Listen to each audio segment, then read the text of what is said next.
සාමාන්‍ය පෙළ සිසුන්ට ඉදිරිපත් කෙරෙන ආදර්ශ ප්‍රශ්න පත්‍ර මාලාවේ 17 වෙනි කොටසටයි ඔබ අද සවන් දෙන්නේ. මෙම කොටසෙන් මා සාකච්ඡා කිරීමට බලාපොරොත්තු වෙනවා නාම විශේෂණ භාවිතා කරන ආකාරය සහ ක්ලෝස් රීඩින් පැසේජ් එකක්. බලමු පළවෙනි ප්‍රශ්නය. ඔබ දන්නවා නාම විශේෂණ කොටස් තුනකට බෙදෙනවා. උදාහරණ වශයෙන් long, longer, longest, big, bigger, biggest, small, smaller, smallest. මෙවැනි වචන භාවිතා කරන ආකාරය ගැන තමයි මේ පාඩම තියෙන්නේ, මේ අභ්‍යාසය තියෙන්නේ.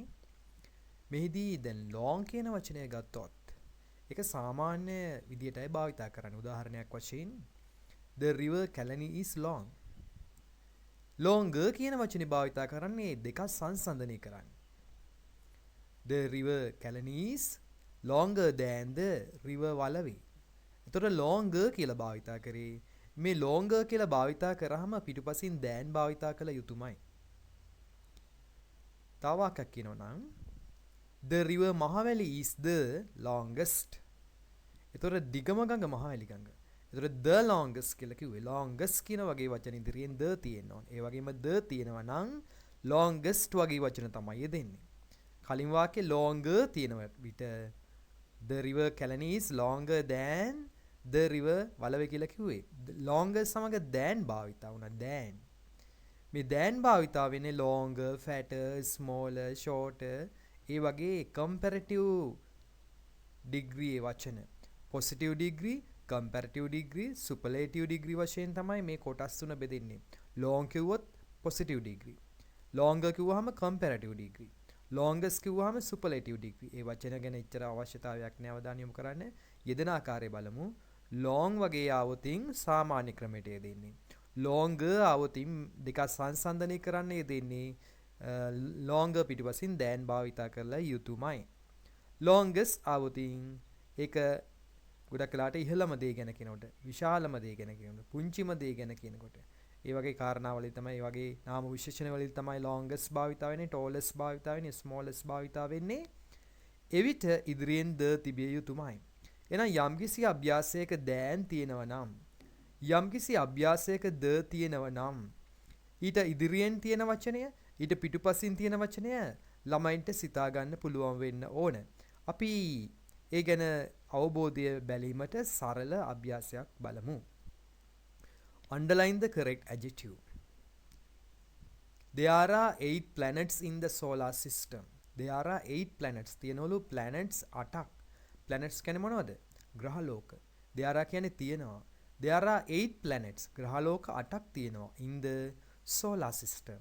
solar system කියන්නේ සෞරග්‍රහ මණ්ඩලය.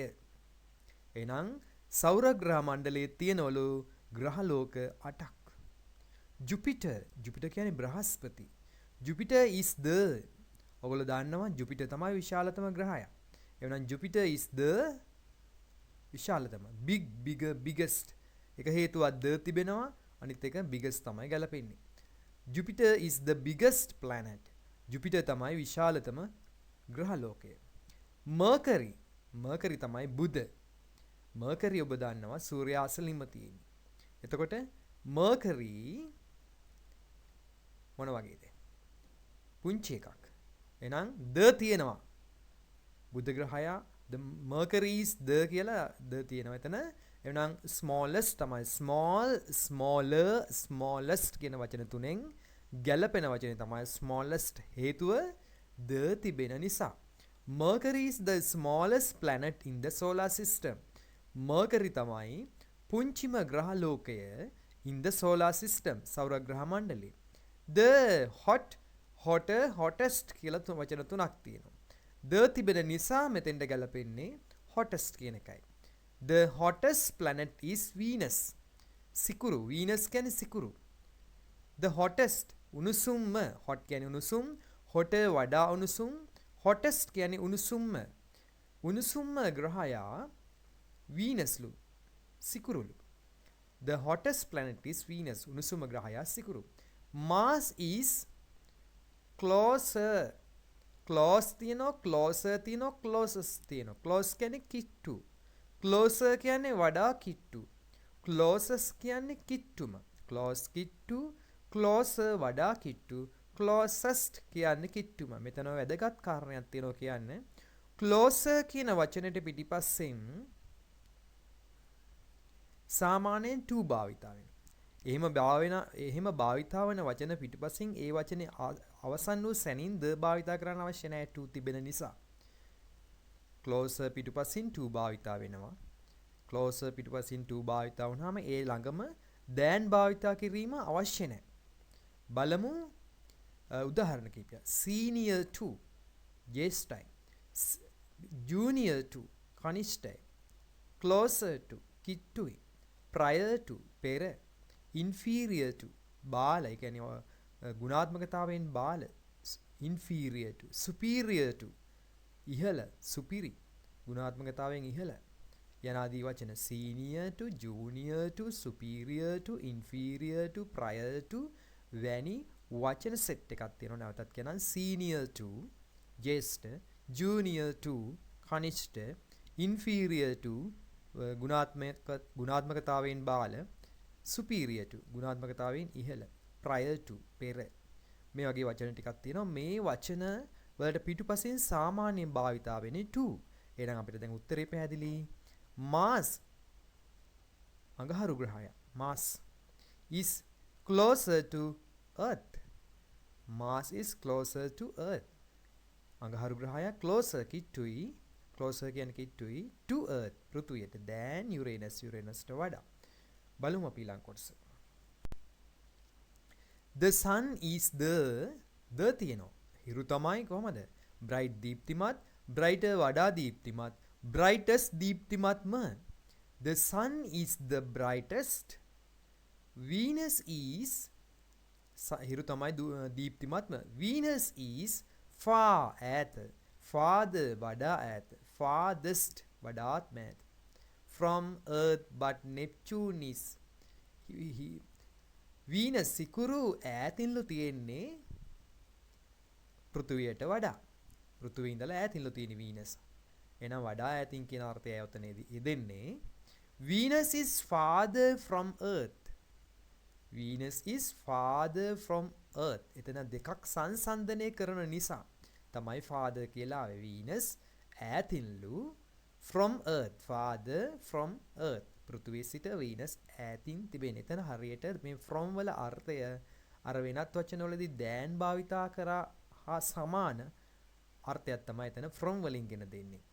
ඒක නිසා තමයි father දෑවි. Venus is farther from Earth. Venus සිකුරු ග්‍රහය ඈතින් තිබෙන්නේ from Earth පෘථිවියෙන්. But Neptune තමයි, නමුත් Neptune තමයි ඈතම තියෙන්නේ. Neptune is the farthest. Neptune is the farthest. Neptune තමයි ඈතම තිබෙන්නේ. Uranus සාමාන්‍ය කොහමද? Uranus සීතලයි. Cold, colder, coldest. Uranus is cold. Uranus සීතලයි. But ඈතම තියෙන එක Neptune නිසා. But Neptune is the coldest. නමුත් Neptune තමයි සීතලම. ද තිබෙන නිසා coldest ආවේ. cold සීතලයි, colder වඩා සීතලයි, coldest සීතලම. මෙන්න මේ ආදී වශයෙන් නාම විශේෂණ තුන් ආකාරයෙන් යෙදීම පිළිබඳව සරල ප්‍රශ්නයකටයි ඔබ මේ පිළිතුරු දුන්නේ. එසේනම් අපි ඊළඟට තිබෙන ප්‍රශ්නය දිහා බලමු. මෙවැනි ප්‍රශ්න සාමාන්‍යයෙන් සාමාන්‍ය පෙළ විභාගයේ සෑම වසරකම යෙදෙන ප්‍රශ්නයක්. වැරදි වාක්‍ය කිහිපයක් තියෙනවා, වැරදි වචන තියෙනවා මේ ඡේදයේ. සමහර අවුරුදු වලදී ආවේ වාක්‍ය 10ක්. ඒ වාක්‍ය 10 වැරදි 10ක් තියෙනවා. ඒවා නිවැරදි කරලා ලියන්න තියෙන්නේ. මේ ප්‍රශ්නේ තියෙන්නේ ඡේදයක්. මේ ඡේදයේ තියෙනවා වැරදි වචන 6ක්. මේ වැරදි වචන වැරදි ආකාරයෙන් භාවිතා වෙච්ච වචන නිවැරදි කරලා ලියන්න තිබෙන්නේ. සාමාන්‍යයෙන් ප්‍රශ්න පත්‍රයක නම් ඉදිරියෙන් තියෙනවා ඉඩකඩ. ඒක නිවැරදි කරලා ලියන්න. මෙහිනම් ඉඩකඩ තැබුවේ නැහැ. ඔබට පුළුවන් පොතක මේක සටහන් කරගෙන මේක නිවැරදි කරලා ලියන්න. වීඩියෝ මැදකට නවත්තලා ප්‍රශ්නේ ලියා ගන්න පොතක. ප්‍රශ්නේ පොතක ලියාගෙන තනියම මේ වැරදි වචන ටික නිවැරදි කරලා ලියන්න. ඊට පස්සේ බලන්න මා කියාගෙන යනකොට ඒ ව්‍යාකරණානුකූල නීති අනුව මේකේ වැරදි නිවැරදිතාවය බලා ගන්න. බලමු ප්‍රශ්නය. Find the mistakes and correct them. සොයන්න වැරදි and correct them නිවැරදි කරන්න. Universal Children's Day විශ්ව ළමා දිනය. ලෝක ළමා දිනය කියන්නේ විශ්ව ළමා දිනය. Universal කියන්නේ universe කියන්නේ විශ්වය. Universe විශ්වය. Universal විශ්ව. ඒ වචනත් අමතරවම කියන වචන සටහන් කරගන්න. Universe විශ්වය. UNIVERSE UNIVERSE Universe කියන්නේ විශ්වය. Universal කියන්නේ විශ්ව. Universal Children's Day විශ්ව ළමා දිනය. ළමා කියන ළමයින්ගේ දිනය කියනකොට ක්‍රමාවදානයේ සකුරට පෙර විශේෂයෙන් children කියන වචනේදී women කියන වචනේදී men කියන වචනේදී බහුවචන වුණත් ඒ සකුරට පෙර තමයි සාමාන්‍යයෙන් ක්‍රමාවදානය. ඔබ දන්නවා ඇති අයිතිය හංගවනකොට බහුවචනයේදී ක්‍රමාවදාන එසකුරට පිටුපසින්. නමුත් men, women, children කියන වචන තුනේදී බහුවචන වුණත් එසකුරට පෙර තමයි ක්‍රමාව භාවිතා කරන්නේ apostrophe එක භාවිතා කරන්නේ එසකුරට පෙර. එවැනි හොඳ උදාහරණයක් තියෙන අවස්ථාවක් තමයි මේ අපට අහුනේ. Universal Children's Day විශ්ව ළමා දිනය. Universal Children's Day was established. විශ්ව ළමා දිනය establish කරේ in 1954 1954 මේක passive voice වාක්‍යයක්. passive voice වල අතීත කාල වාක්‍යයක් was තිබෙන නිසා තමයි අපි දැනගත්තේ. එහෙමනම් ඔබ දන්නවා object එක මුලට එනවා ඊට පස්සේ was වෙනවා ඊට පස්සේ past participle තමයි දෙන්න ඕනේ. මේ establish කියන්නේ පිහිටුවනවා. විශ්ව ළමා දිනය මෙන්න ලෝක ළමා දිනය was established in 1954. පිහිටුවේ 1954 by the විසින් by කියන්නේ විසින් the United Nations Organization එක්සත් ජාතීන්ගේ සංවිධානය. United Nations Organization එක්සත් ජාතීන්ගේ සංවිධානය. එතන nations කියන්නේ බහුවචන. බහුවචනයේදී කමාව දාලා තියෙන සවරට පිටුපසින්. This was dedicated. This day මේ දිනය was dedicated. Dedicate කියන්නේ කැප කරනවා. ඒකත් passive voice වලින් තියෙන්නේ. This day was dedicated. Object එක මුලට was ඊගාවට past participle. Object was past participle කියන නීතියට අනුව තමයි this day object එක was දාලා තියෙන ගැලපෙන ලෙස dedicated past participle එක. This day was dedicated මේ දිනය කැප කළා to courage. To courage කියලා තියෙන්නේ. Courage to courage වැරදි. To encourage වෙන්න ඕන. මේක ක්‍රියාවක් මෙතන එන්නේ. to වලට පිටුපසින් සාමාන්‍යයෙන් යෙදෙන ක්‍රියාවල් හෝ ස්ථාන. මෙතන to වලට පිටුපසින් ක්‍රියාවක් යෙදෙන ස්ථානයක්. එහෙමනම් en දාන්න ඕන ඉදිරියට. To encourage ධෛර්යමත් කරන්න. This day was dedicated මේ දිනය කැප කළ තියෙන to encourage ධෛර්යමත් කරන්න brotherhood. Brotherhood කියන්නේ සහෝදරත්වය. and මෙතන ඔබ මතක තබා ගත යුතු වැදගත් කාරණයක් තමයි and තිබෙනවා.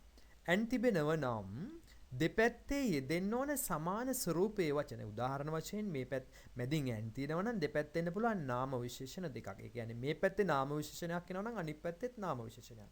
මේ පැත්තේ නාම පදයක් නම් අනිත් පැත්තෙත් නාම පදයක්. මේ පැත්තේ ක්‍රියාවක් නම් අනිත් පැත්තෙත් ක්‍රියාවක්. දැන් බලන්න brotherhood කියන්නේ සහෝදරත්වය. එවනම් එහා පැත්තේ අනිවාර්යෙන් නාම පදයක් එන්න ඕන. brotherhood කියන්නේ සහෝදරත්වය නාම පදයක්. එවනම් brotherhood and understand කියන්නේ තේරුම් ගන්නවා. තේරුම් ගැනීම කියන අර්ථය එන්න ඕන නාම පදයක් පැමිණිය යුතු නිසා. එහෙනම් understand කියන එකේ නිවැරදි ස්වරූපය understanding. This day was dedicated මේ දිනය කැප කළේ to encourage ධෛර්යමත් කරන්න brotherhood සහෝදරත්වය and understanding අවබෝධ කර ගැනීම among children ළමයින් අතරේ. among කියන්නේ අතරේ. among children ළමයින් අතරේ and to promotion their welfare. among කියන්නේ අතරේ among children ළමයින් අතරේ and to තියෙනවා. to වලට පස්සේ දෙන්න ඕන ක්‍රියාවක්. බලමු promotion කියන්නේ ක්‍රියාවක් නෙවෙයි. බොහෝ විට TION වලින් ක්‍රියාවල අවසන් වෙන්නේ නැහැ. මේක නාමපදයක් විදිහට භාවිතා කරලා තියෙන්නේ.